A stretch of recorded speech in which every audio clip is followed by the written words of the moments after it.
হ্যাঁ ছেলেরা, আল্লাহর কাছে দোয়া করি সবাইকে আল্লাহ ইউসুফ নবীর সঙ্গে স্বপ্নে দেখা করাক। বলুন আল্লাহুম্মা আমিন। আর ইউসুফ নবী জিজ্ঞেস করবে ভাই ভাই সবার আপন কিনা। এই ইউসুফ নবীর কুয়ায় ফেলে দিয়েছিল কারা? পজিশনেরনি কারা? কথা বলছেন না কেন?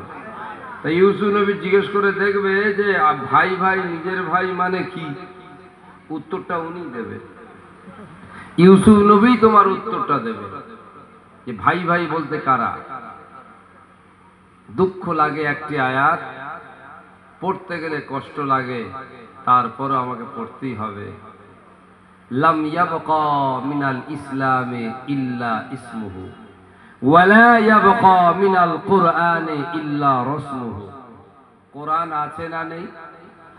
জোরে বলুন, আছে না নেই? আছে না নেই? আল্লাহ রাসূল বলছে কোরআন আর নেই। সায়াতি আলা জামানু লাম ইয়াবকি মিনাল কুরআনে ইল্লা রাসমু। কোরআন নেই, আছে শুধু অক্ষরে লেখা।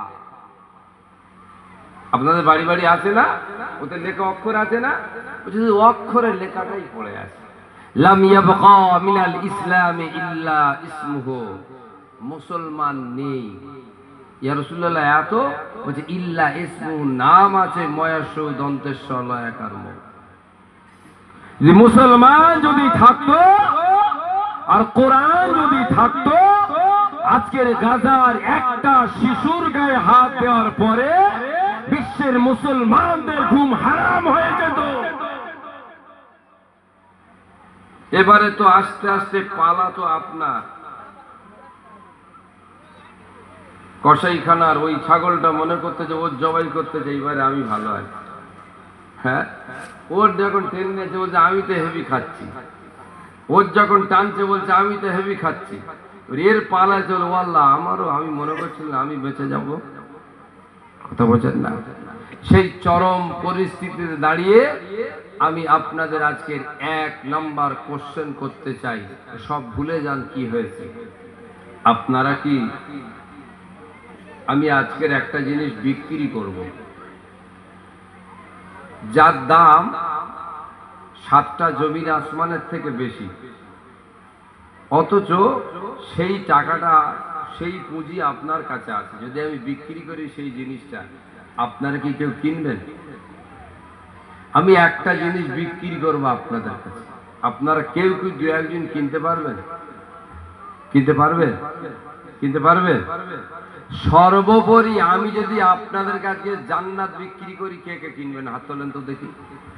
জান্নাত কে কে কিনতে চান? হাত তোলেন। লাগবে না? বা ভালো লোক রে, জান্নাত লাগবে না? এই জান্নাত কিনবি?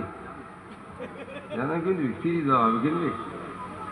জান্নাত কিনবেন কারা কারা? হাত তোলেন দেখি। কারা কারা হাত তোলে? জান্নাত কিনবেন? এখন তুই কি কিনবি? হ্যাঁ, জান্নাত কিনবেন? দেখি নারায়ে তাকবীর, নারায়ে তাকবীর, নারায়ে তাকবীর। আল্লাহ, আপনি আপনার সিসি ক্যামেরা রেকর্ড করুন। গুনার পাহাড় মাথায় নিয়ে আমরা শখ করছি জান্নাত কিনব।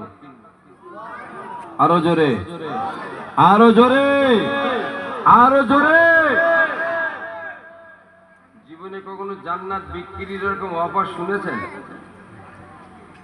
শুনেছেন যে জান্নাত বিক্রি হবে? আজকের আমি দাঁতপুরে বসে বসে জান্নাত বিক্রি করব। যদি বলেন আপনি তো বেঈমানের মতো কথা বলছেন, আমি বেঈমানের মতো কথা বলিনি, আমি বেঈমানদেরকে ঈমানদার করার কথা বলছি। একবার জোরে বলবেন না সুবহানাল্লাহ? জান্নাত আজকের আমি বিক্রি করার অফার দেব, অপশন তুলব। দেখি দেখি দেখি শখসাদ আমি একবার দেখব এই জাত, এদের শেষ প্রাপ্য হলো জান্নাত, সেটা এরা চায় কিনা। তার আগে আবার একবার বলুন, আবার একবার বলুন, এ জমিন কার? এ জমিন কার? এ জমিন কার? এ জমিনের পূর্ণ ক্ষমতা কার? আল্লাহর উপরে কারোর কর্তৃত্ব চলে? চলে। আচ্ছা, আমাদের দাঁতপুরের হুজুর দোয়া করছিল না, আল্লাহ ফিলিস্তিনদেরকে বাঁচিয়ে দেন, বলেছে না? আমাদের কলকাতার হুজুর আল্লাহ ফিলিস্তিনদের বাচ্চাদের বাঁচিয়ে দেন, দোয়া করেছে।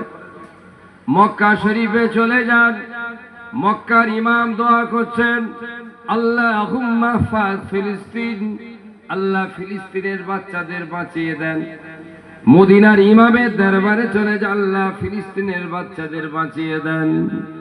ইরাকের জমিনে চলে যান, আল্লাহ ফিলিস্তিনের বাচ্চাদের বাঁচিয়ে দেন। সৌদিতে চলে যান, আল্লাহ ফিলিস্তিনের বাচ্চাদের বাঁচিয়ে দেন। বাংলাদেশে চলে যান, আল্লাহ ফিলিস্তিনের বাচ্চাদের বাঁচিয়ে দেন।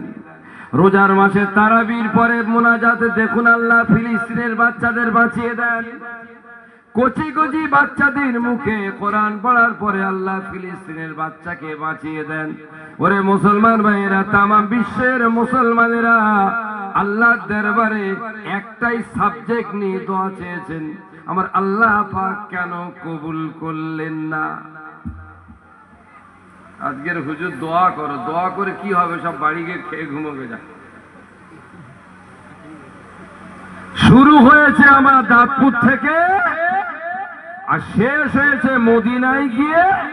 খালি দোয়া হচ্ছে ফিলিস্তিনদের বাঁচাও, বেঁচেছে না মরেছে? দোয়াগুলো গেল কোথায়? দোয়াগুলো গেল কোথায়? এত মানুষ দোয়া করলেন, আজকে এতগুলো লোক বসে আছে, আমরাও দোয়া করব, আমরাও দোয়া করব। আজকের এই মেহফিল থেকে আমরাও কাঁদবো। এগুলো যাচ্ছে কোথায়? ও হুজুর, আপনি যে এত দোয়া করলেন, এত দোয়া করলেন, কোথায় গেল? আল্লাহ তো বললেন, ওয়াইজা সাআলাকা ইবাদি আন্নী ফাইন্নী করিব। ইয়া রাসূলুল্লাহ, আমার বান্দারা আল্লাহ সম্পর্কে জিজ্ঞাসা করা হবে, আল্লাহ পাক কোথায়, আল্লাহ পাক কোথায়? আপনি বলে দেবেন আল্লাহ তোমার কাছে আছে। আল্লাহর বান্দা যখন আল্লাহর দরবারে দোয়া চাইবে, আল্লাহ পাক কোন বান্দার দোয়াকে কবুল করা ছেড়ে কোন বান্দার দোয়া ফেরত দেবে না। জোরে বলুন সুবহানাল্লাহ। আল্লাহ মিথ্যা বলে? তাহলে এত লোক চাইছে, দেয়নি কেন? একদিনও ভেবেছেন? একদিনও ভেবেছেন? এখন ভাববার সময়। এই এই যে কথাগুলো বললাম, এর উপরে আমার যুবকদের কিছু কথা থাকবে, বয়স্কদের কিছু কথা থাকবে, ছেলেদের কিছু কথা থাকবে। তার আগে